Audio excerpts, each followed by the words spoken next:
सदाशिवसमारम्भां शङ्कराचार्यमध्यमाम् अस्मदाचार्यपर्यन्तां वन्दे ॐ पार्थाय प्रतिबोधितां भगवता नारायणेन स्वयं व्यासेन ग्रथितां मध्ये महाभारतम् अद्वैतामृतवर्षिणीं भगवतीम् अष्टादशाध्यायिनीम् अम्ब त्वामनुसन्ततामि भगवद्गीते भवद्वेषिणी वसुदेवसुतं देवं कंसचाणूरमर्दनं देवकी परमानन्दं कृष्णं वन्दे जगद्गुरुं मूकं करोति वाचालं पङ्गुं लङ्घयते गिरिं यत्कृपातमहं वन्दे परमानन्दमाधवम् ॐ सहना भवतु सहनौ भुनक्तु सह वीर्यं करवावहै तेजस्विनावधीतमस्तु मा विद्विषावहै ॐ शान्ति शान्ति शान्तिः हरिः ॐ श्री गुरुभ्यो नमः हरिः ॐ. ஸோ இன்றைக்கி வந்து நாம் செகண்ட் சாப்டரோட சம்மரி பார்க்க போகிறோம். ஏன்னா லாஸ்ட் கிளாஸில் நாம் செகண்ட் சாப்டரை கம்ப்ளீட் பண்ணோம். இந்த செகண்ட் சாப்டர் எடுத்துட்டோன்னா அதை வந்து நாம் ப்ராடாக 4 டாபிக்ஸாக பிரிச்சுக்கலாம். ஸோ ஃபஸ்ட்டு டாபிக் வந்து என்ன அப்படின்னா, எதோட ஆரம்பிக்கிறது அது அப்படின்னா, அர்ஜுனன் வந்து சரணாகதி பண்ணுறான் இல்லையா பகவான்கிட்ட. ஸோ அர்ஜுனனுடைய சரணாகதி டாபிக் வந்து first portion, shloka number 1 to 10. அதுக்கப்புறம் ரெண்டாவது போர்ஷன் என்னது, ஸ்லோகா நம்பர் 11 to 38. எதை பற்றி? ஞான யோகம். அதான் சென்ட்ரல் தீம் ஆஃப் பகவத்கீதா. இது வந்து ரெண்டாவது டாபிக். மூணாவது டாபிக் என்னது, ஞான யோகம் முடித்ததுக்கப்புறமா கிருஷ்ணர் என்ன சொல்லி கொடுத்தார்? வெரி குட், கர்மயோகம். ஸ்லோகா நம்பர் 39 to 53 வந்து கர்மயோகம். அப்புறம் லாஸ்ட் டாபிக் என்ன பார்த்தோம்? ஸ்தித பிரக்ஞ portion. Excellent. So shloka number 54 to 72 வந்து ஸ்தித பிரக்ஞ டாபிக். ஸோ அர்ஜுனன் சரணாகதி, ஞானயோகம், கர்மயோகம், ஸ்தித பிரக்ஞா, இதுதான் வந்து நாம் பார்க்க போகிற 4 டாபிக். ஸோ இது எல்லாத்தையுமே ப்ரீஃபாக நாம் இப்போ பார்க்கலாம். இப்போ அர்ஜுனனுடைய சரணாகதியை நாம் வந்து அண்டர்ஸ்டாண்ட் பண்ணிக்கணும் அப்படின்னா நமக்கு என்ன ஞாபகம் இருக்கணும்? ஃபஸ்ட்டு சாப்டரில் நாம் பார்த்த விஷயங்கள் நமக்கு ஞாபகம் இருக்கணும். ஸோ ஃபஸ்ட்டு சாப்டருடைய எக்ஸ்டென்ஷனாக செகண்ட் சாப்டருடைய பிகினிங் போர்ஷன் இருக்குது அப்படின்னு சொல்லலாம். அப்போ அர்ஜுனன் வந்து அந்த பிகினிங் போர்ஷனில் தன்னுடைய சம்சாரா ப்ராப்ளமை டிஸ்கவர் பண்ண ஆரம்பிக்கிறான். சரி, வாட் இஸ் சம்சாரா? ராக, சோக, மோக. ஸோ ராகனா என்ன அர்த்தம்? அட்டாச்மெண்ட். ஸோ அட்டாச்மெண்ட் அப்படின்னா என்ன அர்த்தம்? பற்று. ராக அப்படின்னு சொன்னால் ப்ராப்ளம் ஆஃப் அட்டாச்மெண்ட், பற்று அப்படின்னு அர்த்தம். சரி, இது வந்து அர்ஜுனனுடைய ப்ராப்ளம் மட்டுமா? அர்ஜுனனுக்கு மட்டும்தான் இந்த ராக ப்ராப்ளம் இருக்கா அப்படின்னா, என்டையர் ஹியூமனிட்டிக்கு இந்த பற்று அப்படிங்கிற ப்ராப்ளம் இருக்குது. அப்போ என்ன இங்கே வித்தியாசப்படும் அப்படின்னா, ஒருத்தருக்கு ஒரு ஒரு விஷயத்தில் பற்று இருக்கும். ஆனால் பற்று அப்படிங்கிறது காமனாக எல்லாருக்கும் இருக்கும். இப்போ ஒருத்தருக்கு வந்து பசங்க மேலே பற்று இருக்கும், ஒருத்தருக்கு அவள் பார்க்குற வேலை மேலே பற்று இருக்கும், ஒருத்தருக்கு அவகிட்ட இருக்கிற பேங்க் பேலன்ஸ் மேலே பற்று இருக்கும். ஸோ எது மேலே பற்று இருக்குது அது வேணால் மாறலாம், ஆனால் பற்று அப்படிங்கிறது எல்லாருக்கும் காமன். இப்போ அர்ஜுனனுக்கு என்ன ஆச்சு அப்படின்னா, எக்ஸாக்டாக அவன் வந்து அந்த சண்டை போட வரும்பொழுது அந்த பற்று தன்கிட்ட இருக்குது அப்படிங்கிறதை அவன் வந்து டிஸ்கவர் பண்ணினான். ஸோ இங்கே வந்து வியாசர் வந்து என்ன சொல்கிறார், கிருப்பையா பரையா ஆவிஷ்ட அப்படின்னு சொல்கிறார். ஸோ இந்த ராகா ஒரு பற்று இருக்கு இல்லையா, அதுக்கு வந்து வியாசர் என்ன பண்ணுறார், கிருப்பா அப்படின்னு ஒரு வார்த்தையை இங்கே யூஸ் பண்ணுறார். இப்போ ஒன்ஸ் வந்து எனக்கு பற்று இருக்குது அப்படின்னு சொன்னால் அதனோட கான்சிக்வன்ஸாக எனக்கு என்ன ஏற்படும்? இப்போ நான் ஏதோ ஒன்றத்தை வந்து ஒன்றத்தோடு நான் அட்டாச்சாக இருக்கேன் அப்படின்னா இப்போ நான் என்ன பண்ண ட்ரை பண்ணுவேன்? அந்த ஆப்ஜெக்டோ அந்த பர்சனோ இல்லை அந்த எக்ஸ்பீரியன்ஸோ என்கிட்ட எப்போவுமே இருந்துகிட்டே இருக்கணும்னு நான் ஆசைப்படுவேன் இல்லையா. அது வந்து என்னை விட்டு போகவே கூடாது அப்படின்னு. அப்போ நான் என்ன பண்ணுவேன், எதையாவது பண்ணி அதை என்கிட்டயே வந்து ஹோல்டு பண்ணி வச்சுப்பேன். பட் நமக்கு தெரியும் எதையுமே நம்மளால் ஹோல்டு பண்ணி வச்சுக்க முடியாது. அப்போ புத்திக்கு தெரியும் நீ ஹோல்டு பண்ணி வச்சுக்கிறியே இது வந்து நேச்சருக்கு அகெயின்ஸ்ட் அப்படின்னு புத்திக்கு தெரியும். ஆனால் மனசு கேட்குமானா மனசு கேட்காது. இப்போ புத்தி சொல்கிறதை இப்போ மனசு கேட்காததுனால மனசுக்கு இப்போ என்ன ஆகும், என்ன ஏற்படும்? சோகம் ஏற்படும். எப்போவுமே புத்தி என்ன சொல்கிறதோ அதை கேட்கணும், மனசு சொல்கிறதை கேட்கக்கூடாது. மனசு வந்து எப்பவுமே இமோஷ்னலாக இருக்கும் இல்லையா, புத்தி தான் வந்து ரேஷ்னலாக வந்து திங்க் பண்ணும். அப்போ இது வந்து அட்டாச்மெண்ட் இருக்கிறதுனால நேச்சுரலாக இப்போ மனசு என்ன ஆகிடுறது அப்படின்னா சோகம் ஆகிடுறது. அப்போ அந்த பொருள் வந்து அதாவது நம்மளை விட்டு அது போகலாம் வேண்டாம், அந்த பொருள் ஜஸ்ட்டு போயிடுத்துனா அப்படின்னு ஒரே ஒரு சும்மா ஒரு இமேஜினேஷன் நமக்கு வந்ததுன்னா கூட மனசு முழுக்க இப்போ என்ன ஆகிடும், சோகம் வந்து ஆக்கிரமிச்சிடும். இப்போ அர்ஜுனனுக்கு ஆக்சுவலாக என்னாச்சு, அவனுக்கு யார் மேலே பற்று இருந்தது? பீஷ்மர் அண்ட் துரோணர், அவன் மேலெல்லாம் அவனுக்கு வந்து பற்று இருந்தது. அதனால அவன் வந்து இப்போ என்ன, ஏன் வந்து அவனுக்கு சோகம் ஏற்பட்டது? பற்று இருக்கு, ஏன் சோகம் ஏற்பட்டது? அவன் என்ன நினச்சான், நான் வந்து இப்போ சண்டை போடுவேன், சண்டையில் டெஃபினட்டாக நான் தான் ஜெயிப்பேன், நான் வந்து அவளெல்லாம் கொலை பண்ணிவிடுவேன் அப்படி. நான் வந்து இன்ஃபேக்ட் அவன் என்ன யோசித்தான், நான் வந்து அவளை கொலை பண்ணிட்டேன்னா யாருக்கிட்ட போய் நான் என்னுடைய வெற்றியை சொல்லி நான் சந்தோஷப்படுவேன். இப்போ டிசைடே பண்ணிட்டான் அவள் எல்லாம் இருக்க போகிறது இல்லை. சரி, நிஜமாகவே அது நடந்துதா? அவன் பேசின்னு இருக்கிற சமயத்தில் அது நடந்துதா அப்படின்னா இல்லை, ஆனால் ஜஸ்ட்டு இமேஜினேஷன். அந்த இமேஜினேஷனுக்கே என்ன கேப்பபிலிட்டி இருக்குது, நம்ம மனசை வந்து சோகப்படுத்துறதுக்கான கெப்பாசிட்டி இருக்குது.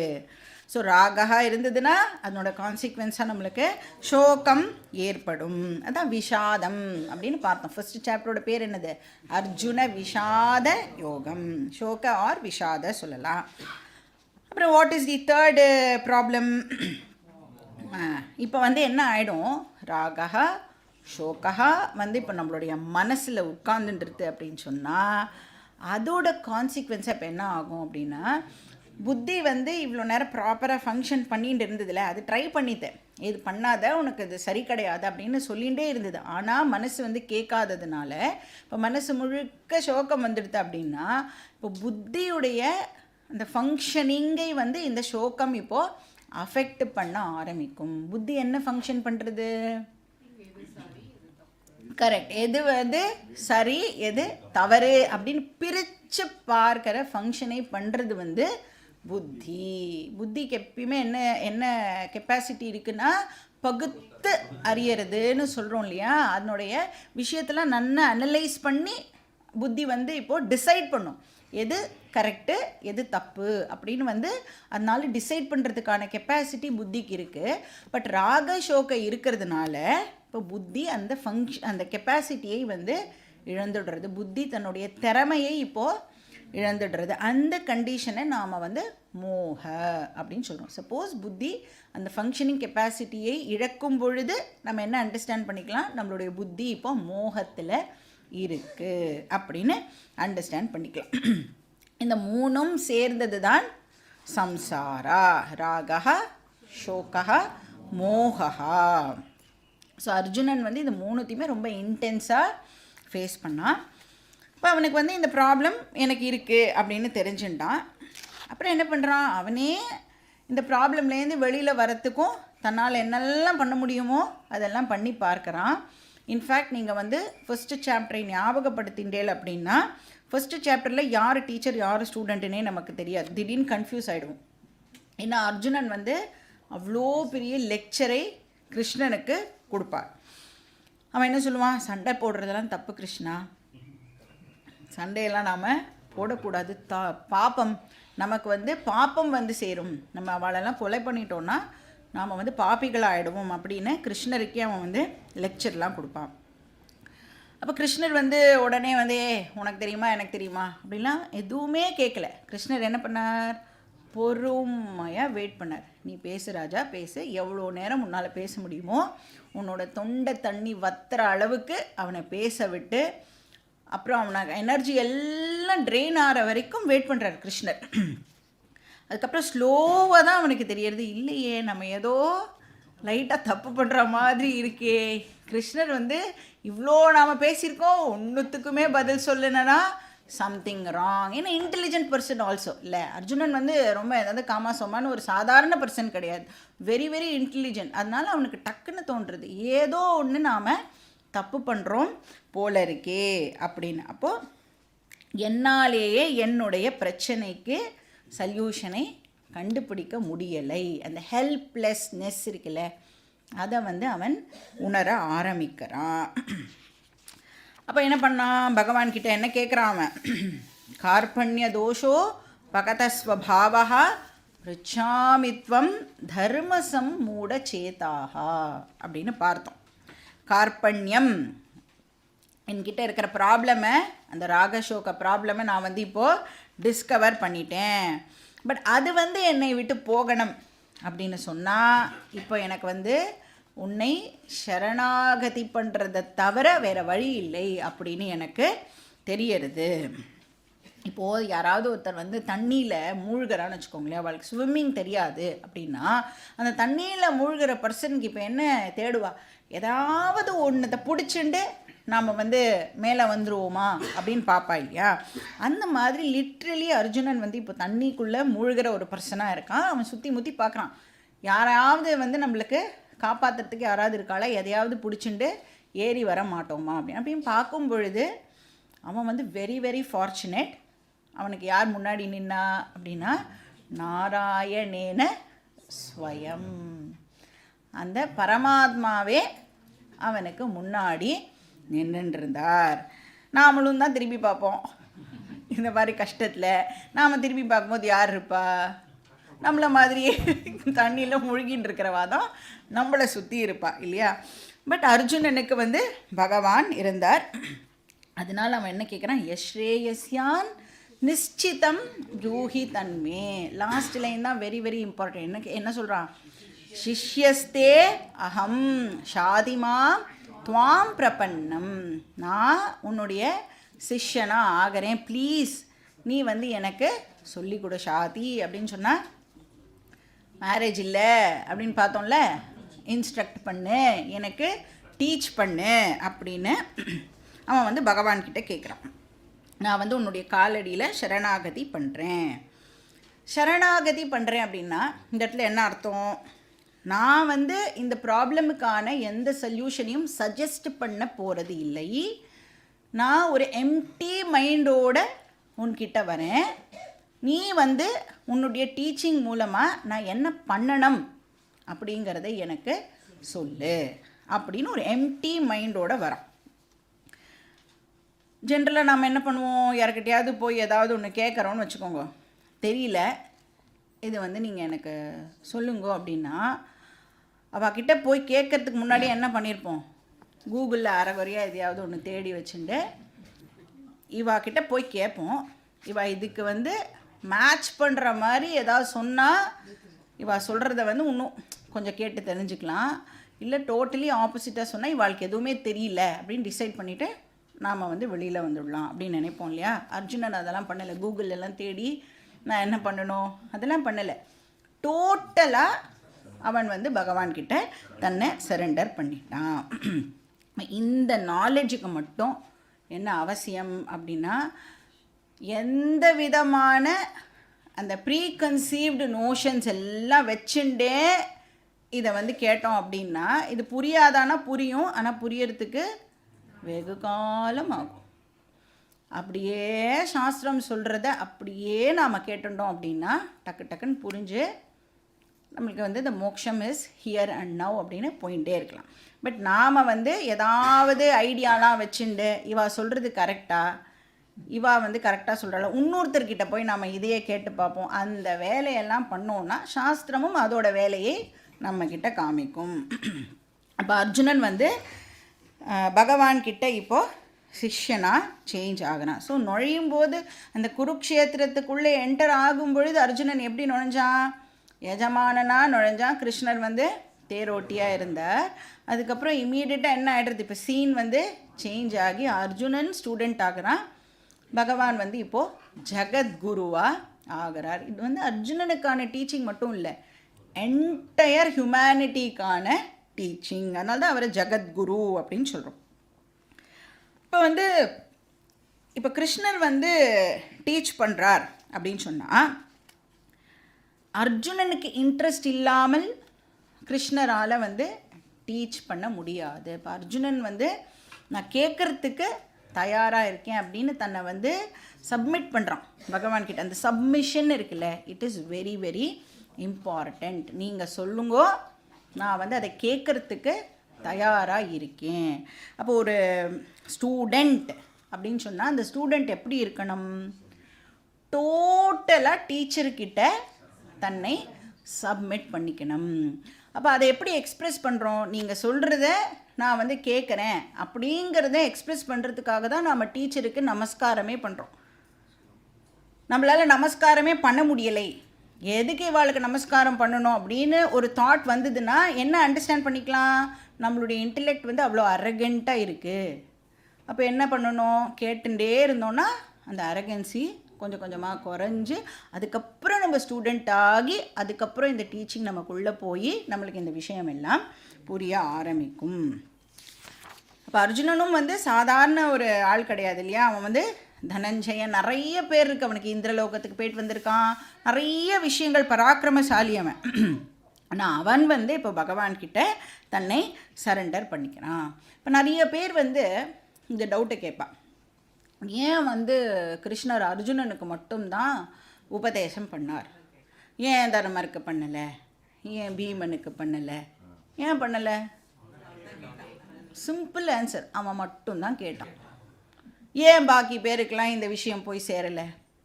அவெல்லாம் வரவே இல்லை. யார் கிளாஸுக்கு வந்திருக்காளோ அவளுக்கு மட்டும்தான் இந்த டீச்சிங். அதனால் வந்து ஃபஸ்ட்டு ஸ்லோகம் டு 10th ஸ்லோகம் அர்ஜுனன் வந்து ஸ்டூடெண்ட்டாக கன்வெர்ட் ஆகிறது வந்து சொல்லப்படுறது. இப்போ இந்த டீச்சிங்க்கான சேனல் இங்கே ஓப்பன் அப் ஆகிறது. இப்போ 11வது ஸ்லோகத்திலிருந்து கீதா சாஸ்திரம் ஆக்சுவலாக வந்து பிகின் ஆகிறதுன்னு சொல்லலாம். அது வரைக்கும் வந்து வெறும் introduction portion. So actual teaching 2வது அத்தியாயத்துடைய 11வது ஸ்லோகத்துலேருந்து ஆரம்பிக்கிறது. இப்போ 2வது டாபிக் வந்து ஞான யோகம் அப்படின்னு பார்த்தோம். ஸோ இந்த ஞான யோகம் தான் இந்த சாப்டருடைய டைட்டிலாகவும் இருக்குது. இந்த சாப்டரோட பேர் என்னது, சாங்கிய யோகம். முன்னாடி திருப்பியாவது பாருங்க, இல்லை லாஸ்ட் லைனில் இருக்கும் பாருங்க, ஃப்ரண்ட்டில் இருக்காது. இதி பகவத்கீதாசு உபனிஷத்சு அதுக்கிட்ட போனேன்னா அங்கே இருக்கும் பாருங்க, என்ன யோகம் அப்படின்னு இருக்கும், சாங்கிய யோகா. ஸோ சாங்கிய யோகா ஆர் ஞான யோகா ரெண்டுமே வந்து சினானிமஸ். அப்போ இந்த போர்ஷனுடைய ஜிஸ்ட் என்ன அப்படின்னு பார்த்தோம்னா, இப்போ 18 அத்தியாயம் நாம் படித்து முடிக்கிற வரைக்கும் இந்த 2வது சாப்டருடைய 11th shloka to 25th shloka நாம் அடிக்கடி போய் ரிவைஸ் பண்ணிகிட்டே இருக்கணும். ஏன் அப்படின்னா எல்லா உபனிஷத்துலேயும் என்ன எசன்ஸ் கொடுக்கப்பட்டிருக்கோ அதை மொத்தத்தையும் எடுத்து பகவான் வந்து இது 11 to 25 சொல்லியிருக்கார் அப்படின்னு சொல்லலாம். அதனால் வெரி வெரி இம்பார்ட்டண்ட் போர்ஷன். ஏன்னா இதுதான் எதை பற்றி பேசுகிறது, ஒரு இண்டிவிஜுவலுடைய உண்மையான ஸ்வரூபம், அந்த ரியல் ஐயை பற்றி இந்த போர்ஷன் தான் வந்து நமக்கு சொல்கிறது. அந்த ஹூ அம் ஐ இருக்கு இல்லையா, அந்த கேள்விக்கான பதில் வந்து இந்த போர்ஷனில் இருக்குது. ஏன்னா நமக்கு வந்து நான் யார் அப்படிங்கிறதுல கிளியர் ஐடியா இல்லை. என்னன்னு நினச்சிட்டு இருக்கோம், நான் இந்த பாடி அப்படின்னு நினச்சிட்டு எல்லா விதமான ஆக்டிவிட்டீஸ்லேயும் நாம் வந்து ஈடுபட்டுண்டு ஏதோ படிக்கிறோம், வேலைக்கு போகிறோம், சாப்பிட்றோம், தூங்குகிறோம், அப்புறம் நம்மளோட லைஃப் வந்து முடிஞ்சு போய்டுறது. எல்லாத்தையும் தெரிஞ்சுக்கணுன்னு ஆசைப்படணும் இந்த உலகத்தில். இந்த ஸ்டார் எப்படி இருக்குது, இந்த மூணு எப்படி இருக்குது, சந்திராயன் எப்படி வந்து அந்த ராக்கெட்டில் என்ன ஆங்கிளில் வச்சுருக்கான், அதெல்லாம் கூட ப்ரோப் பண்ணுறதுக்கு நம்மளுக்கு இன்ட்ரெஸ்ட் இருக்குது. ஆனால் என்ன தெரிஞ்சுக்கிறதுக்கு மட்டும் ஆசையே இருக்க மாட்டேங்கிறது. நான் யார் அப்படின்னு தெரிஞ்சுக்கிறதுல இன்ட்ரெஸ்டே நமக்கு வரமாட்டேங்குது. பரமே பிரம்மணி கோபின சக்தஹா, nobody is interested to know who am I. ஆனால் இந்த போர்ஷன் வந்து அந்த மாதிரி யார் இன்ட்ரெஸ்ட் எடுத்துண்டு தெரிஞ்சுக்கணும்னு வராளோ அவளுக்கு டீச்சிங்கை இந்த போர்ஷன் கொடுக்கறது. நீ வந்து இந்த பாடி கிடையாது, நீ மைண்டும் கிடையாது, நீ வந்து பாடியையும் மைண்டையும் வந்து இன்ஸ்ட்ருமெண்ட் மாதிரி ஜஸ்ட்டு யூஸ் பண்ணிட்டு இருக்க அப்படின்னு இந்த போர்ஷனில் நாம் பார்த்தோம். வாசாம்சி ஜீர்ணாணி யதா விஹாய நவானி கிருண்ணாணி நரோபராணி ததா ஷரீராணி விஹாய ஜீர்ணாணி அந்யானி சையாதி நவானி தேஹி. எத்தனாவது ஸ்லோகம் இது? 22வது ஸ்லோகம். என்ன சொல்கிறது இந்த ஸ்லோகம்? இந்த உடம்பு வந்து ட்ரெஸ்ஸு மாதிரி, நாம் போட்டுருக்கிற ட்ரெஸ்ஸு மாதிரி, எப்படி நாம் டெய்லி ட்ரெஸ்ஸை மாற்றிக்கிறோமோ இந்த உடம்பு காத்தல கிளாஸோட ரிப்பீட் மாதிரியே இருக்கா. இந்த உடம்பு வந்து எவ்ரி ஜென்மா வேறு வேறு காஸ்டியூமை வந்து இந்த உடம்பு இந்த இந்த இது வந்து எடுத்துக்கிறது அப்படின்னு நாம் பார்த்தோம். இப்போ இது வந்து ஓன் அவுட் ஆகிடுது. இந்த உடம்பு வந்து யூஸ் பண்ணி தேஞ்சு போயிடுது அப்படின்னு சொன்னால் என்ன கிடைக்கிறது நம்மளுக்கு? புதுசாக வேறு ஒரு தேகம் நமக்கு கிடைக்கிறது. அதுலேருந்து என்ன தெரிஞ்சுக்கலாம்? டெஃபினட்டாக நாம் இந்த தேகம் இல்லை, நமக்கே தெரியறது இல்லை, இந்த தேகம் நம்ம கிடையாது. இதை வந்து இன்னும் நல்லா புரிஞ்சுக்கணும் அப்படின்னா நம்மளுடைய சுஷுப்தி அவஸ்தா இருக்குல்ல, அது என்ன சுஷுப்தி அவஸ்தானா? Deep sleep state. அப்படின்னா நன்னா தூங்கிட்டு இருக்கும் பொழுது என்ன பண்ணுறோம்? நன்னா தூங்கிட்டு இருக்கும் பொழுது எதுவுமே பண்ணுறது இல்லை. எதுவுமே பண்ணுறது இல்லை அப்படின்னா இந்த பாடி யூஸ் பண்ணுறது இல்லை, மைண்டை யூஸ் பண்ணுறது இல்லை. பாடியையும் யூஸ் பண்ணல, மைண்டையும் யூஸ் பண்ணல. ஆனால் நான் இருக்கேனா இல்லையா? தூங்கும் பொழுது யூஸ் பண்ணாமல் நான் கண்டினியூவஸாக எக்ஸிஸ்ட் ஆகிட்டு இருக்கேன். எப்படி தெரியறது? கார்த்தால திருப்பி தூங்கி எழுந்துக்கும் போது திருப்பி பாடி மைண்டெல்லாம் நான் வந்து யூஸ் பண்ண ஆரம்பிக்கிறேன். எழுந்துக்கிறதுக்கு முன்னாடி வரைக்கும் அதை யூஸ் பண்ணாமல் நான் இருந்தேன். எழுந்துட்டதுக்கப்புறம் யூஸ் பண்ணிட்டுருக்கிற நான் இருக்கேன். அப்போ அந்த பாடி மைண்டு டெஃபினட்டாக நான் இல்லை. சரி, நான் பாடியும் கிடையாது மைண்டும் கிடையாதுன்னா அப்போ நான் யார்? நான் வந்து கான்ஷியஸ்னஸ் பிரின்சிபிள், ஆத்ம ஸ்வரூபம், சைத்தன்ய தத்துவம், சச்சித் ஆனந்த ஸ்வரூபம். அப்போ வந்து நெக்ஸ்ட் கொஸ்டின் என்ன கேட்போம்? சைத்தன்யம்னா என்ன? சைத்தன்யம்னா என்னது? 5 பாயிண்ட்ஸ் நாம் வந்து இப்போது ஞாபகப்படுத்தி சொல்லணும். என்ன 5 பாயிண்ட்ஸு? கான்ஷியஸ்னஸ் வந்து இந்த பாடியோட பார்ட்டோ ப்ராடக்டோ ப்ராப்பர்ட்டியோ கிடையாது. கான்ஷியஸ்னஸ் வந்து ஒரு independent principle R independent entity. அது என்ன பண்ணுறது, இந்த பாடியை பர்வேட் பண்ணி இந்த பாடிக்கு சென்ஷியன்சியை கொடுக்கறது. இப்போ வந்து பாடிக்கு அப்போ தான் பாடியால் இங்கே சுற்றி என்ன இருக்குது அப்படின்னு எல்லாம் இப்போ பாடி தெரிஞ்சுக்கிறதே எதனால் தெரிஞ்சுக்க முடியறது, கான்ஷியஸ்னஸ் இந்த பாடியை பர்வேடு பண்ணுறதுனால தான். இப்போ பாடியோட பவுண்ட்ரியோட வந்து கான்ஷியஸ்னஸ் வந்து லிமிட் ஆகிறதானா இல்லை, பாடியை தாண்டியும் அது எல்லா இடத்துலையும் வந்து பர்வேடு பண்ணுறது. அப்புறம் என்னது, இந்த பாடி அழிஞ்சு போனாலும் கான்ஷியஸ்னஸ் கண்டினியூ ஆகும். இதை வந்து நாம் அண்டர்ஸ்டாண்ட் பண்ணிக்கிறதுக்கு இதை பற்றி படிக்கும் பொழுது லைட் எக்ஸாம்பிள் வச்சு நாம் வந்து கம்பேர் பண்ணி படித்தோம் இல்லையா. இப்போ வந்து கை இருக்குது அப்படின்னா இந்த கையை எதனால் எக்ஸ்பீரியன்ஸ் பண்ணுறோம், நம்ம கை எதனால் நமக்கு இப்போ தெரியறது, கை முழுக்க இப்போது லைட்டு பருவேடு பண்ணுறது, அதனால தான் இப்போ எனக்கு கையின்னு ஒன்று இருக்குன்னு தெரியறது. சரி, அந்த லைட்டு இந்த கையோட பார்ட்டா, கையோட ப்ராடக்டா, கையோட ப்ராப்பர்ட்டியா அப்படின்னா இல்லை. அப்போ வாட் இஸ் லைட், அது ஒரு இண்டிபெண்ட் என்டிட்டி. ஆனால் என்ன பண்ணுறது, என் கை முழுக்க வியாபித்து கையின்னு ஒன்று இருக்குன்னு நமக்கு காமிக்கிறது. சரி, கையை இந்த இடத்துலேருந்து எடுத்துட்டேன்னா லைட்டு அந்த இடத்துலேருந்து டிஸ்ட்ராய் ஆகிடுமான்னா, கையே போனாலும் லைட்டு கண்டினியூ ஆகும். சரி, கையோட லைட்டு நின்று போய்டுறதா அப்படின்னா, கையை தாண்டியும் லைட்டு இந்த ஹால் முழுக்க இப்போது வியாபிச்சு இருக்குது. ஸோ அதை மாதிரி அந்த லைட்டோடு கம்பேர் பண்ணி நாம் வந்து ஆத்மாவை அண்டர்ஸ்டாண்ட் பண்ணிக்கிறதுக்கு ட்ரை பண்ணணும். ஸோ அந்த ஆத்மா தான் என்னுடைய ரியல் நேச்சர். ஸோ கிருஷ்ணர் இங்கே என்ன பண்ணுறார் அப்படின்னா, ஆத்மாவோட 6 இம்பார்ட்டண்ட் ஃபீச்சர்ஸை இந்த போர்ஷனில் நமக்கு ப்ரெசென்ட் பண்ணார். ஸோ ஃபஸ்ட்டு ஃபீச்சர் என்ன பார்த்தோம், ஆத்மா நித்யஹான்னு பார்த்தோம். நித்யஹானா என்ன அர்த்தம்,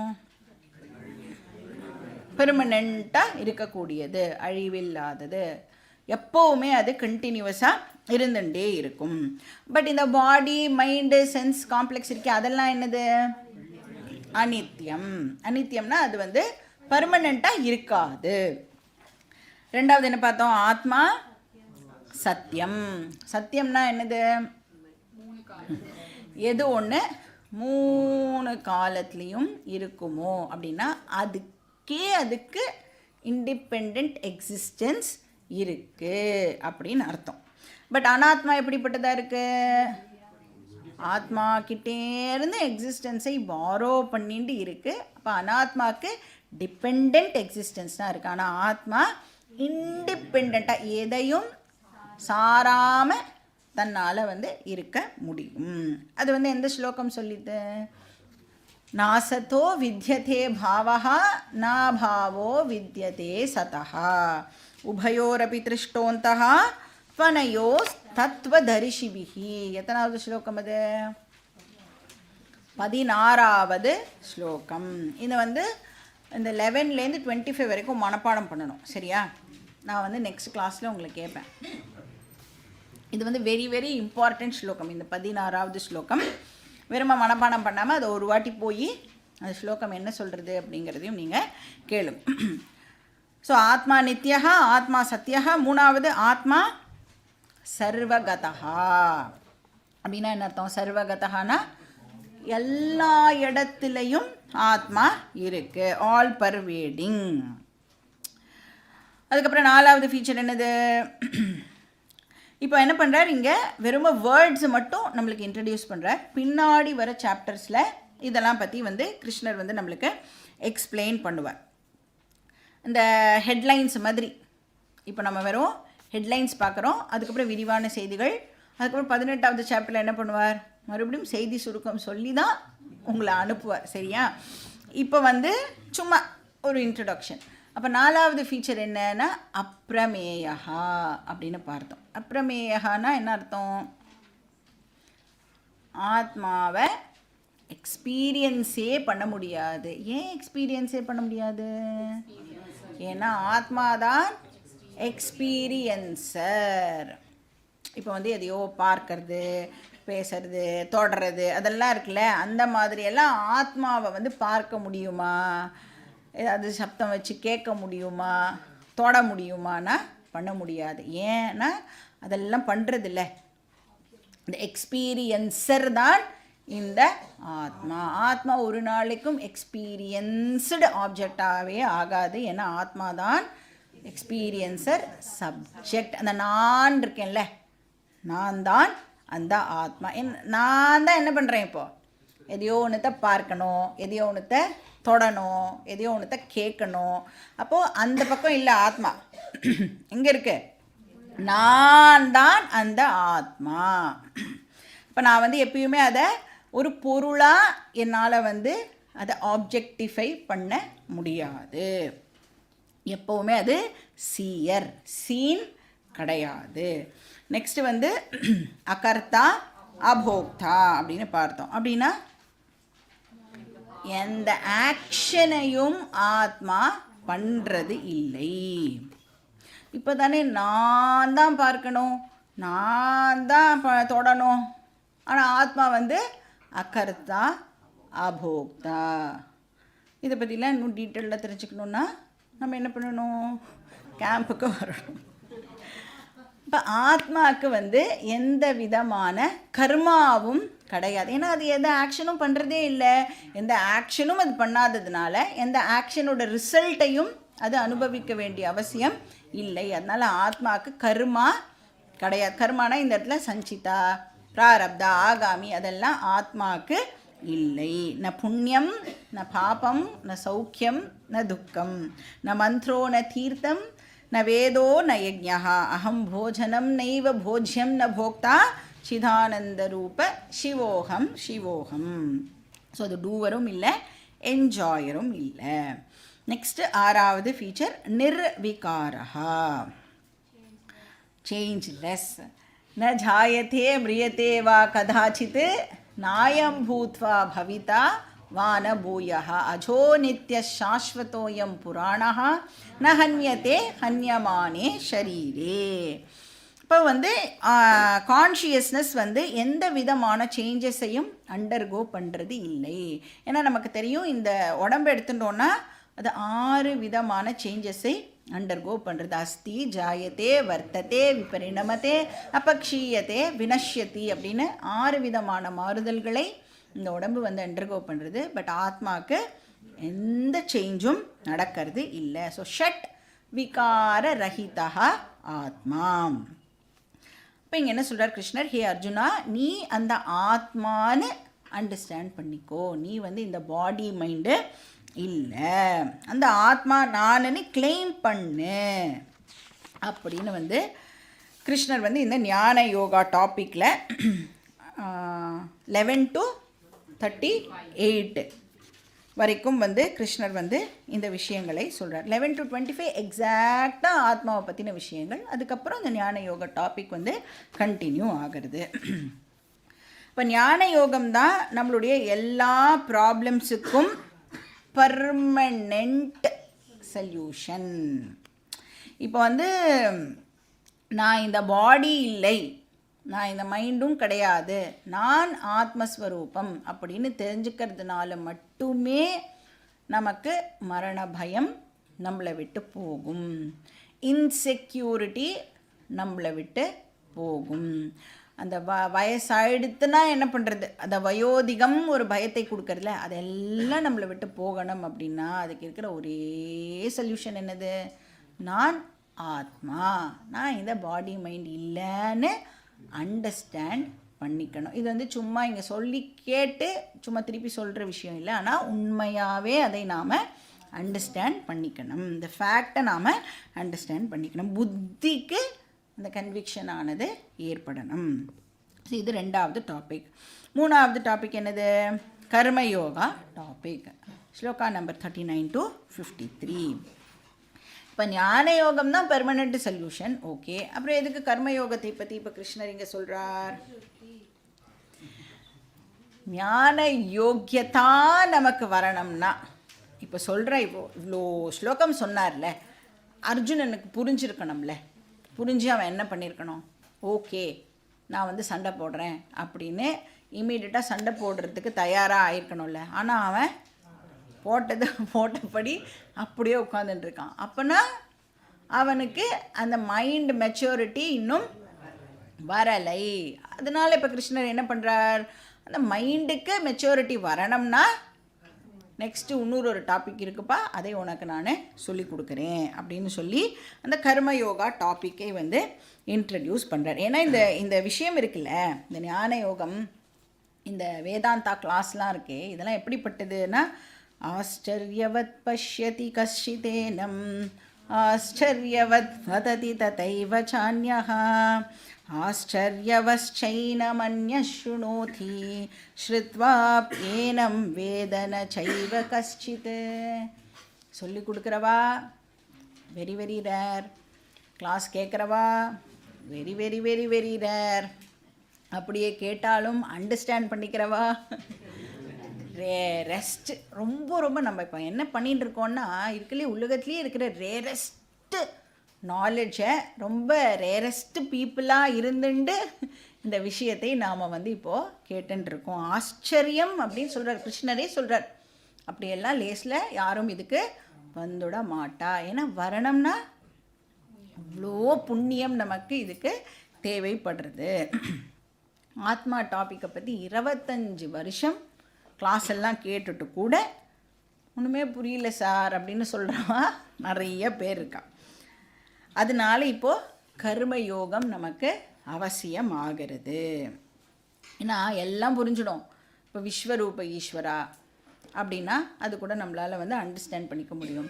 இல்லை பக்தி அப்படின்னா என்ன சார் அழணும் அவ்வளோதானே, எப்படி அழறேன் பாருங்க, அது கூட நம்மளால் வந்து புரிஞ்சிக்க முடியும். ஆனால் ஆத்மா டாபிக் இருக்கே வெரி வெரி டிஃபிகல்ட். ஏன்னா அவ்வளோ சட்டிலாக அது இருக்கிறதுனால நம்மளுடைய இன்டெலெக்டும் சட்டில் ஆகணும், நம்மளுடைய மனசும் வந்து பியோர் மைண்ட் இருந்தால் தான் இந்த விஷயத்தை நம்மளால் அப்படியே இந்த உள்ளதே உள்ளபடி புரிஞ்சுக்கிறது இருக்குல்ல, உள்ளதே உள்ளபடி புரிஞ்சுக்கணுன்னா நம்ம மனசு எப்படி இருக்கணும், இல்லை க்ளீன் ஸ்லேட்டாக இருந்தால் தான் நம்மளால் அதை அப்படியே அண்டர்ஸ்டாண்ட் பண்ணிக்க முடியும்.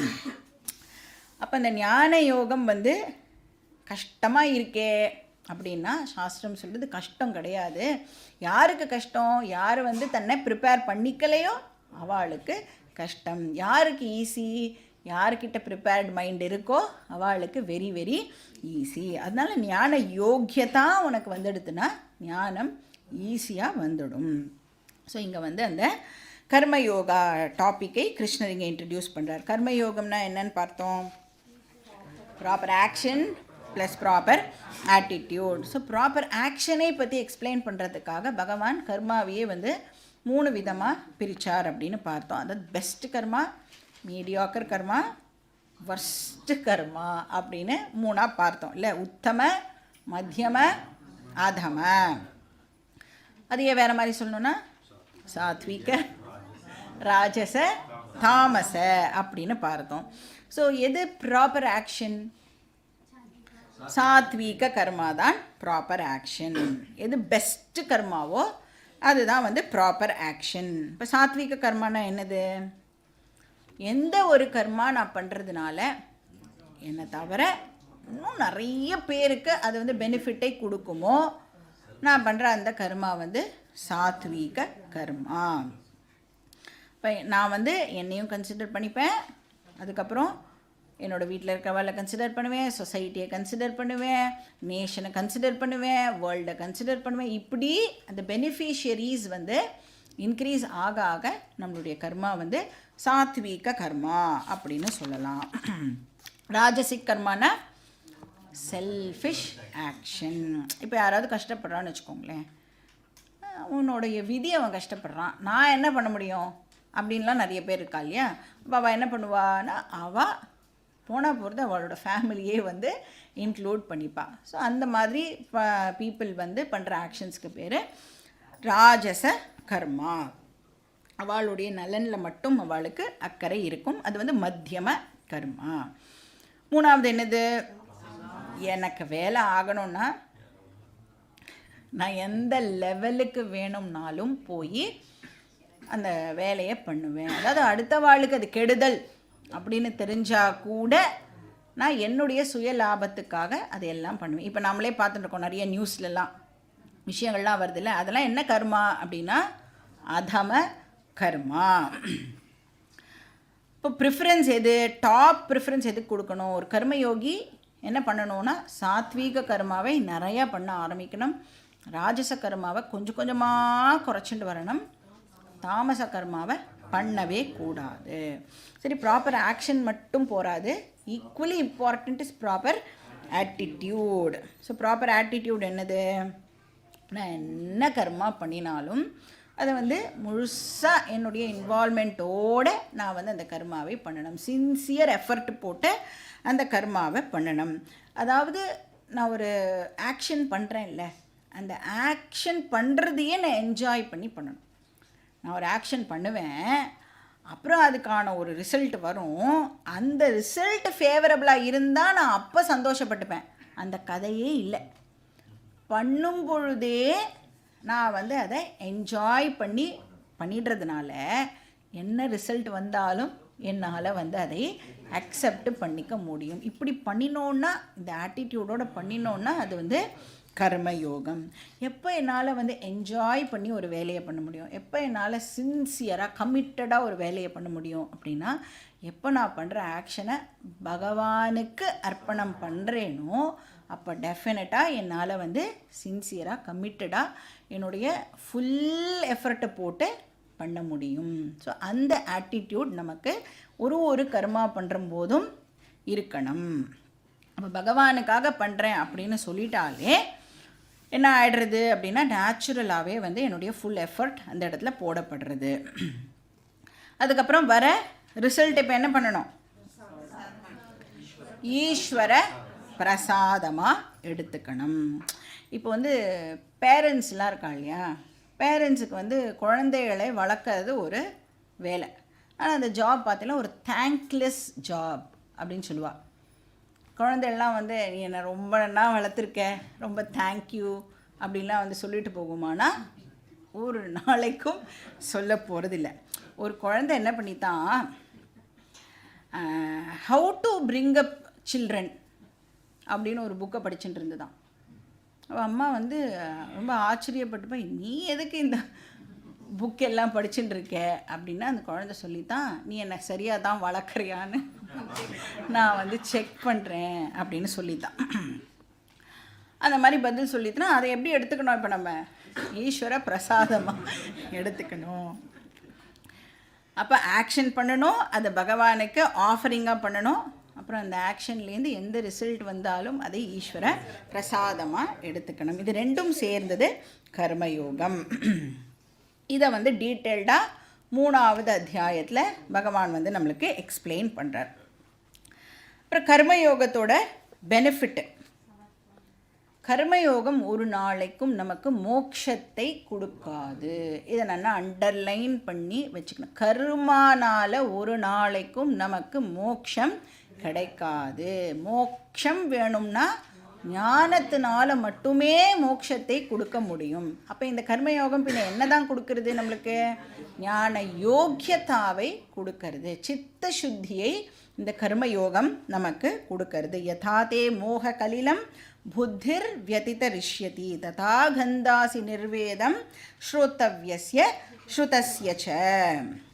அப்போ எனக்கு வந்து ஞான யோகத்துக்கான குவாலிஃபிகேஷனை கர்மயோகம் கொடுக்கறது. அதுக்கு என்ன டெக்னிக்கல் பேர் அந்த குவாலிஃபிகேஷனுக்கு? சாதன சதுஷ்டய சம்பத்தி அப்படின்னு பேர். அதுக்கப்புறம் வந்து 54வது ஸ்லோகத்திலேருந்து 72வது ஸ்லோகம் வரைக்கும் என்ன டாபிக்கு? ஸ்திதப் பிரக்ஞ லக்ஷணம். ஸ்திதப் பிரக்ஞன்னா யாரு? யார் ஒருத்தர் வந்து கர்மயோகம் ஞானயோகம் ரெண்டுத்தையும் ஒழுங்காக ஃபாலோ பண்ணி அந்த ஞானத்தை அடைஞ்சிருக்காளோ. நான் வந்து இந்த பாடி கிடையாது, நான் இந்த மைண்டு இல்லை, கிந்து அசங்க சச்சிதானந்த ஸ்வரூபா அப்படின்னு யாருக்கு வந்து இந்த இந்த ஞானத்தில் அந்த திருட நிச்சய ஞானம் யாருக்கு இருக்கோ, அதாவது வெறுமை இந்த நாலேஜ் வந்து இன்டலெக்சுவலாக மட்டும் இல்லாமல் இந்த நாலேஜ் இப்போ என்ன பண்ணியிருக்காவா இமோஷனல் ஸ்ட்ரெங்தாகவும் இந்த பர்சன் இப்போது கன்வெர்ட் பண்ணியிருக்கா. இப்போ இமோஷனல் ஸ்ட்ரெங்க்த்தாக நாலேஜ் கன்வெர்ட் ஆகலை அப்படின்னா இந்த நாலேஜ் நம்மளுக்கு ஒரு நாளைக்கும் பயன்படவே படாது. 8 சுரக்காய் கறிக்கு உதவாது. நானும் ஆத்மா வெறுமை அந்த நாலேஜ் மட்டும் எங்கேயோ ஒரு மூலையில் இருந்ததுன்னா நாமளும் ஒரு மூலையில் ஓரமாக இருப்போம். லைஃபுக்கு அது ஹெல்ப் பண்ணாது. அப்போது இந்த பிரக்ஞா என்னவா ஆகணும், இப்போது ஸ்தித பிரக்ஞனா ஆகணும். அப்போ இந்த போர்ஷனில் நம்ம பார்த்தோம்னா 2 சப்டிவிஷனை பார்த்தோம். எப்படி ஸ்தித பிரக்ஞனா ஆகணும் அப்படின்னு பார்த்தோம். அதாவது எப்படி வந்து அந்த வேதாந்த நாலேஜை இமோஷ்னல் ஸ்ட்ரெங்க்த்தாக கன்வெர்ட் பண்ணுறது. இப்போ வந்து கிளாஸில் நீங்கள் உட்காந்து கீதா கேட்குறீங்க. கீதா கேட்குறதுனால உங்களுக்கு என்ன கிடைக்கிறது? என்ன கிடைக்கிறது? வெரி குட், நாலேஜ் உங்களுக்கு கிடைக்கிறதா இல்லையா? கிடைக்கிறது. புரியறதா இல்லையா கிளாஸு? புரியுறது. கிளாஸு புரியுறது கரெக்டா. ஆனால் உங்களை விட்டு கவலையெல்லாம் போச்சா? பயம் எல்லாம் போச்சா? ஐயையோ நாளைக்கு என்ன ஆகுமோ அப்படிங்கிற பயம் உங்களை விட்டு போச்சா? இல்லை கிளாஸுக்கு வரதுக்கே பயந்துட்டு வரலா? நம்மளை யாராவது ஏதாவது சொல்லிடுவாளோ? நம்ம வந்து இப்போ வந்து வீட்டில் இல்லைன்னா இந்த உலகம் நம்மளை வந்து தப்பாக ஏதாவது இந்த மாதிரி இப்போ ரொம்ப முக்கியம் உனக்கு கீதா கிளாஸு, கலெக்டர் உத்தியோகம் பழா போகிறது அப்படின்னு யாராவது சொல்லிடுவாளோன்னு பயந்துட்டே கிளாஸுக்கு வரலா? அப்படி தான் வரேன் இல்லையா? நிறைய எக்ஸ்கியூஸ் எல்லாம் சொல்லிட்டு தான் நாம் வந்து கிளாஸுக்கு வர வேண்டியதாக இருக்குது. அப்போது நாலேஜ் இருக்குது, ஆனால் அந்த இமோஷனல் டிஸ்டர்பன்சஸ் எல்லாம் கூடவே இருக்குது. இப்போ என்ன பண்ணணும்? நாம் ஸ்தித பிரக்ஞனா ஆகிறதுக்கு எஃபர்ட்டு போடணும். சரி, ஒரு டீச்சரால் என்ன பண்ண முடியும்? பாவம் என்ன டீச்சர், முதல்ல அதை ஞாபகம் வச்சுக்கோங்க. டீச்சரால் என்ன பண்ண முடியும்? ஒரு அக்ஞகாவை பிரக்ஞகாவை ஆக்க முடியும். ஒரு இக்னோரண்ட் பர்சனுக்கு நாலேஜை கொடுக்க முடியும், நாலேஜபிள் பர்சனாக ஆக்க முடியும். ஆனால் அந்த பிரக்ஞகா ஸ்தித பிரக்ஞகாவாக ஆகிறது யார் கையில் இருக்குது? டீச்சரை எதுவுமே சொல்லக்கூடாது, சரியா? யார் கையில் இருக்குது? அவா கையில் தான் அது இருக்குது. ஸ்தித பிரக்ஞனா ஆகலைன்னா அந்த எண்ணெயும் தண்ணியும் அப்படி இருக்கும், நாமளும் இருப்போம். நம்மளோட புத்தியில் ஓரமாக அந்த ஆத்மா அப்படின்னு கிளாஸில் சொல்லியிருக்காங்கப்பா அப்படின்னு அந்த அறிவு வந்து ஒரு ஓரமாக உட்கார்ந்துட்டு இருக்கும். அப்போ நாலேஜும் இருக்கும், நமக்கு கூடவே அந்த துஷ்ட சதுஷ்டயம் அப்படின்னு சொல்லுவோம், அகம் மம ராக துவேஷ, அதுவும் வந்து நம்ம கூடவே வந்து இருந்துட்டு இருக்கும். கோபம் இருக்கும், பொறாமை இருக்கும், அழுகை இருக்கும், கவலை இருக்கும், வருத்தம் இருக்கும், எல்லாம் கூடவே வந்து நம்மளுக்கு இருந்துட்டு இருக்கும். அப்போ எஃபர்ட் போடாமல் இந்த பிரக்ஞாவால் ஸ்தித பிரக்ஞாவாக ஆக முடியாது. அதனால் தயவு செஞ்சு டீச்சிங்கை யாரும் திட்டாதீங்கோ. டீச்சிங்னால் என்ன பண்ண முடியும்னா அறிவை மட்டும்தான் கொடுக்க முடியும். அப்போ ஸ்தித பிரக்ஞ சாதனானி, இது வந்து ஒரு டாபிக். அப்புறம் 2வது டாபிக் என்னது? ஸ்தித பிரக்ஞ லக்ஷணானி. ஒரு ஸ்தித பிரக்ஞன் எப்படி இருப்பான் அப்படிங்கிறத பார்த்தோம். அப்புறம் ஒரு ஸ்தித பிரக்ஞனா எப்படி நான் ஆகிறது அப்படிங்கிறதையும் நாம் பார்த்தோம். இப்போ ஸ்தித பிரக்ஞனா நான் ஆகணும் அப்படின்னா அது கிருஷ்ணர் எவ்வளோ டிசிப்ளின்ஸ் சொன்னார். எஃபர்ட் போடுறதுலாம் இருக்கட்டும், என்ன எஃபர்ட் போடுறதுன்னு முதல்ல நம்மளுக்கு தெரியணும் இல்லையா? என்ன சொன்னார் கிருஷ்ணர்? எவ்வளோ டிசிப்ளின்ஸ் ஃபாலோ பண்ணணும்னு சொன்னார்? 3 டிசிப்ளினை ஃபாலோ பண்ணணும். ஃபஸ்ட்டு வந்து இந்திரிய நிகிரகம். இந்திரிய நிகிரகம்னா நம்மளுடைய சென்ஸ் ஆர்கன்ஸை நாம் ரெகுலேட் பண்ணணும். அந்த ஆமை எக்ஸாம்பிள் சொல்லி சொன்னாரா? ஆமை எப்படி 5 லிம்ஸையும் வந்து உள்ளே இழுத்துக்கிறதோ அந்த மாதிரி நாம் நம்மளுடைய 5 சென்ஸ் ஆர்கன்ஸையும் வந்து கேர்ஃபுல்லாக பயன்படுத்தணும். எதெல்லாம் நம்மளுக்கு வந்து பிரச்சனை கொடுக்கும் அப்படின்னு தோணித்துன்னா அதெல்லாம் நாம் அவாய்டு பண்ணுறது நல்லது அப்படின்னு பார்த்தோம். ஏன்னா இந்த மனசுக்குள்ள விஷயங்கள்லாம் என்டர் பண்ணுறதுக்கு 1000 வழி இருக்குது. எதையாவது ஒன்று வேண்டாததை பார்த்துட்டோன்னா நமக்கே தெரியாமல் நம்மளுடைய மனசுக்குள்ளே போய் உட்காந்துட்டு நம்மளையே அது வந்து பயமுறுத்த ஆரம்பிக்கும். அதனால ரொம்ப கேர்ஃபுல்லாக நாம் வந்து நம்மளுடைய சென்ஸ் ஆர்கன்ஸை பார்த்துக்கணும். மைண்டு வந்து டிஸ்டர்ப்டாகவே இருந்ததுன்னு வச்சுக்கோங்களேன், உங்களால் வந்து இந்த நாலேஜை பற்றி யோசிக்கிறதுக்கு கூட உங்கள் மைண்ட் உங்களை அலோவே பண்ணாது. இப்போ வந்து ஏதாவது ஃப்ரீ டைம் கிடைக்கிறதுன்னு வச்சுக்கோங்க, அப்போ வந்து இன்றைக்கி கிளாஸில் என்ன சொன்னா அப்படின்னு ஒரு தாட் வரணும்னா அதுக்கு மைண்ட் என்ன நமக்கு இடம் கொடுக்கணும்ல. அந்த மாதிரி நான் யோசிக்கிறதுக்கு கூட என்னுடைய மைண்டு வந்து இடம் கொடுக்கலன்னா மைண்டில் அவ்வளோ பெரிய ஆக்குபேஷன் இருக்குதுன்னு அர்த்தம். அந்த மாதிரி ஏன் மைண்ட் அப்படி ஆச்சு அப்படின்னா, வேண்டாத விஷயங்களை எல்லாத்தையும் நான் வந்து நீ என்ன சொல்கிற சொல்ல, நீ என்ன சொல்கிற சொல்ல அப்படின்னு எல்லார்கிட்டேயும் போய் விஷயத்தை கேட்டு மனசு முழுக்க அந்த குப்பை தொட்டி மாதிரி வச்சுன்னு இருந்தோம் அப்படின்னா நம்மளால் டீச்சிங்கை அசிமிலேட் பண்ணவே முடியாது. அப்போ இந்திரிய நிகிரகம் வெரி வெரி இம்பார்ட்டண்ட். ரெண்டாவது டிசிப்ளின் என்னது? மனோ நிகிரகம். அப்போ நம்மளுடைய மனசில் எழற அந்த தாட்ஸை வந்து ப்ராப்பராக வந்து ரெகுலேட் பண்ணுறது. 1000 வாசல் இதயம், அதில் 1000 எண்ணங்கள் உதயம். யாரோ வருவார், யாரோ இருப்பார், வருவதும் போவதும் தெரியாது. அப்படி இருக்கக்கூடாது. நான் என்ன நினைக்கிறேன், என்ன தாட்ஸ் எனக்கு வருது அப்படிங்கிறது எனக்கு தெரியணும். வேண்டாத தாட் எதாவது வந்துடுதுன்னா இமீடியட்டாக அதை நான் வந்து டிஸ்பிளேஸ் பண்ணணும். டிடிஎஸ் அப்படின்னு பார்த்தோம் இல்லையா, தாட் டிஸ்பிளேஸ்மெண்ட் ஸ்கில் வந்து நமக்கு இருக்கணும். எந்த தாட் வந்து ஹெல்தியான தாட்டோ அதால் வந்து வேண்டாத தாட்டை நாம் ரீப்ளேஸ் பண்ணணும்.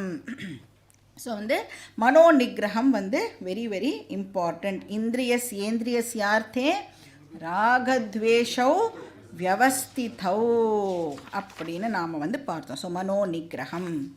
மூணாவது டிசிப்ளின் என்னது? நிதித்தியாசனம். அப்போ இந்த டீச்சிங்லேயே நாம் வந்து கொஞ்சம் டைமை ஸ்பெண்ட் பண்ணுறது, இதுக்காக குவாலிட்டி டைமை நாம் கொடுக்கணும். இப்போ கிளாஸ் கேட்க வரோம் இல்லையா, இப்போ கிளாஸ் கேட்குறது வந்து ஸ்ரவணம் அப்படின்னு பார்த்தோம்.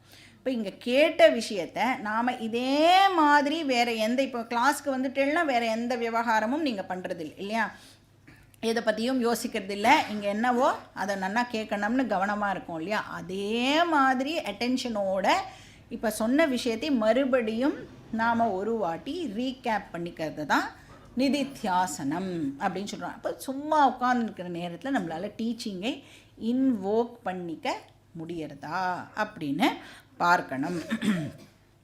அது வந்து இன்னொரு வாட்டி கிளாஸ் கேட்குறதா இருக்கலாம், இல்லைன்னா நாம் எழுதியிருக்கோம்ல ஒரு நோட்ஸு எழுதுறல எல்லாரும், அதையே திருப்பி போய் படித்து பார்க்கணும். அப்போ தான் என்ன ஸ்பெல்லிங் மிஸ்டேக்லாம் பண்ணியிருக்கோமா, இல்லை வந்து புரியாத மாதிரி எழுதியிருக்கோமா அப்படிங்கிறதெல்லாம் எப்போ தான் கண்டுபிடிக்கிறது? ஒரு வாட்டி போய் அதை திருப்பியாவது பார்க்கணும். சண்டே கரெக்டாக கீதா புக்கை எடுத்துகிட்டு வரக்கூடாது. நடுவில் ஒரு நாள் வந்து அதை இருக்கா, வச்ச இடத்துல கரெக்டாக இருக்கா அப்படின்னு ஒரு வாட்டி நாம் வந்து அதை செக் பண்ணணும். இப்போ நம்ம நோட்ஸை நாமளே படித்து பார்க்கலாம். இல்லைன்னா அடுத்த யாராவது ஒரு இழிச்ச வாய் மாட்டித்துன்னு வச்சுக்கோங்க, கூப்பிட்டு உட்கார வச்சு இதை பார் கிருஷ்ணர் என்ன சொல்கிறார் தெரியுமா அப்படின்னு நமக்கு தெரிஞ்சதையெல்லாம் அவளுக்கு சொல்லலாம். இந்த மாதிரி எல்லாம் நாம் டீச்சிங்கோடையே இருக்கிறதுக்கு முயற்சி பண்ணோம் அப்படின்னா சீக்கிரமாக இந்த விஷயம் வந்து நம்மளுக்கு அசிமிலேட் ஆகும். ஸோ இது வந்து 3 டிசிப்ளின்ஸ் என்னவா ஆகிறதுக்கு? ஸ்திதப் பிரக்ஞனா ஆகிறதுக்கு. இது வந்து ஸ்திதப் பிரக்ஞ சாதனானி. ஓகே, அப்புறம் லாஸ்ட் என்ன சொன்னார்? ஸ்திதப் பிரக்ஞ லக்ஷணானி. ஒன்ஸ் எனக்கு வந்து இந்த நாலேஜ் நல்லா உள்ளே போயிடுது அப்படின்னு சொன்னால் அசைக்க முடியாத ஒரு ஞானமாக இது போய் உட்கார்ந்துன்றது அப்படின்னு சொன்னால், கிருஷ்ணர் வந்து நிறைய ஸ்லோகங்களில் ஸ்திதப் பிரக்ஞாவை டிஸ்கிரைப் பண்ணுறார். ஆனால் நம்ம வந்து 2 பாயிண்ட் மட்டும் பார்க்கலாம். அந்த பர்சனுக்கு என்ன வந்து எதுலேருந்து ஃப்ரீடம் கிடைக்கும் அப்படின்னு பார்த்தோன்னா டிசையர்ஸ்லேருந்து ஃப்ரீடம் கிடைக்கிறது. என்ன மாதிரியான டிசையர்ஸ்லேருந்து ஃப்ரீடம் கிடைக்கிறதுனா கண்டிஷனல் டிசையர்ஸ், பந்தப்படுத்துகிற ஆசைகள்லேருந்து இந்த பர்சனுக்கு ஃப்ரீடம் கிடைக்கிறது. ஏன் அப்படின்னா இந்த பர்சனுக்கு தெரியும் அகம் பூர்ணஹா, ஏதோ ஒன்று பண்ணி அதனால் எனக்கு ஏதோ ஒன்று கிடச்சி நான் ஃபுல் ஆக வேண்டிய அவசியம் இல்லை. ஐ ஆம் ஆல்ரெடி கம்ப்ளீட். ஏதோ ஒரு ஆக்ஷன் பண்ணுறதுனால எனக்கு கம்ப்ளீட்னஸ் வரப்போகிறது இல்லை. ஐ ஆம் ஆல்ரெடி பூர்ணஹா. அதனால் என்ன ஆகும்னா டிசையர்ஸே இருக்காதானா டிசையர்ஸ் இருக்கும். ஆனால் டிசையர்ஸ் எல்லாம் இப்போ என்னவா கன்வெர்ட் ஆகிடும்னா ப்ரிஃபரன்ஸாக கன்வெர்ட் ஆகிடும். இருந்தால் ப்ரிஃபரன்ஸ்னால் என்ன அர்த்தம்? இருந்தால் ஓகே, இல்லையா அதுவும் ஓகே. இருந்தால் என்ஜாய் பண்ணுவேன், இல்லையா ஐ ஆம் ஓகே, அது இல்லாமலும் என்னால் இருக்க முடியும். அப்போ அந்த பந்தப்படுத்தாத ஆசையாக ஆயிடுறது. நான் பைண்டிங் டிசையர்ஸ் வந்து தாராளமாக இருக்கலாம். அது வந்து ஹார்ம்லெஸ், யாரையும் அது ஹார்ம் பண்ண போகிறது இல்லை. அப்போ இந்த பர்சன் லைஃப்பில் எதையுமே மிஸ் பண்ண மாட்டார். அகம் பூர்ணஹா அப்படின்னு அவருக்கு தெரியும். நெக்ஸ்ட் என்ன அப்படின்னா இந்த பர்சன் வந்து எந்த சிச்சுவேஷன்லேயும் மைண்ட் எப்படி இருக்கும்னா சமத்துவமாக இருக்கும். வெளியில் ஏதாவது ஆக்ஷன் பண்ணணுன்னா ரெஸ்பாண்ட் பண்ணணுன்னா பண்ணுவான்னா மைண்ட் எப்படி இருக்கும்? சமத்துவமாக இருக்கும். வீதராக பய குரோதா ஸ்திததீர் முனிருச்சியத்தே அப்படின்னு நாம் வந்து பார்த்தோம். ஏன்னா வாழ்க்கையில் வந்து அப்ஸ் அண்ட் டவுன்ஸ் டெஃபினட்டாக இந்த பர்சனுக்கும் வரும். ஆனால் மைண்ட் அஃபெக்ட் ஆகுமா அப்படின்னா அஃபெக்ட் ஆகாது. அதுக்கு தான் கிருஷ்ணர் வந்து பியூட்டிஃபுல்லாக அந்த சமுத்திர எக்ஸாம்பிள் கொடுத்தாரு இல்லையா? ஆபூரியமான மச்சல பிரதிஷ்டம் அப்படின்னு ஒரு ஸ்லோகம் இருக்குது பாருங்க. இப்போ இந்த சமுத்திரம் வந்து மழை பெய்யறதுனாலையோ இல்லை நதிகள்லாம் வந்து அதில் சேர்றதுனாலையோ ஃபுல் ஆகலை. சமுத்திரம் பை இட் செல்ஃப் ஃபுல் பூர்ணகா. அப்போ பூர்ணத்துவம் அண்ட் சமத்துவம் ரெண்டும் வந்து ஒரு ஸ்தித பிரக்ஞனோட ட்ரேட்ஸ். நிறைய ட்ரேட்ஸ் நம்ம பார்த்தோம், ஆனால் இப்போ இது ரெண்டும் வந்து சும்மா எக்ஸாம்பிளுக்காக பார்க்குறோம். அப்போ ஒரு ஸ்தித பிரக்ஞாவை வந்து நீங்கள் ஒரு ஃப்ரீ பேர்ட் அப்படின்னு கூட சொல்லலாம். எங்கே போனாலும் அந்த பர்சன் எந்த ப்ராப்ளமையும் ஃபேஸ் பண்ணுறது இல்லை. இப்போ வாழும்போதே அவர் வந்து அந்த இன்டர்னல் ஃப்ரீடம், அந்த இன்னர் ஃப்ரீடமை இந்த பர்சன் வந்து என்ஜாய் பண்ணுவார்.